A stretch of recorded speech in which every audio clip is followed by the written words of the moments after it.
They call it the summit of the century, but not much is known about the details as to who will be accompanying the leaders and what exactly is on the agenda. One of the talking points President Trump has floated is officially ending the decades-long Korean War. But what are the possibilities of that happening at tomorrow's summit? Will the two Koreas finally be able to end a war that has simmered since the early 1950s? Our Cha Sang-mi with more. South Korean President Moon Jae-in and North Korean leader Kim Jong-un agreed in their summit in April to declare an end to the Korean War. And that's something President Trump seems to be on board with. We could sign an agreement. As you know, that would be a first step. It's what happens after the agreement that really is the big point. But yes, we could absolutely sign an agreement.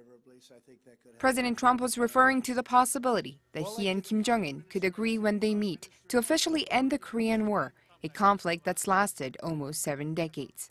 A peace treaty, however, is different. That would need the approval of all parties to the original armistice signed in 1953, North Korea, the U.S.-led United Nations Command, and China.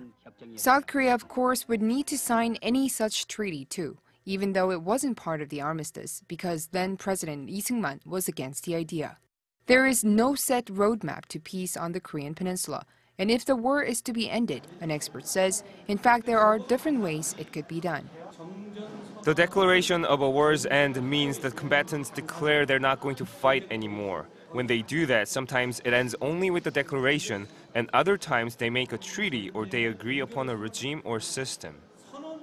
Experts say the process will begin with the two Koreas declaring an end to the war, as they've said they would. They will then be joined by the U.S. and finally China. Once there's a peace treaty, the parties would start normalizing their diplomatic relations and cooperating in various sectors.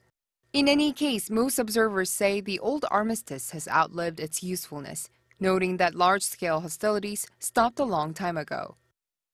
Right now, the relationship between the two Koreas at the international level is governed by the armistice agreement that was signed at the end of the Korean War 65 years ago. So clearly, armistice is not supposed to last this long. So there's a need to replace the armistice agreement with something else. So that something else, the replacement is going to be the peace treaty. Though it seems an end to the war is within reach, the pursuit of a formal peace could stumble on any number of other issues. Cha Sang-mi, Arirang News.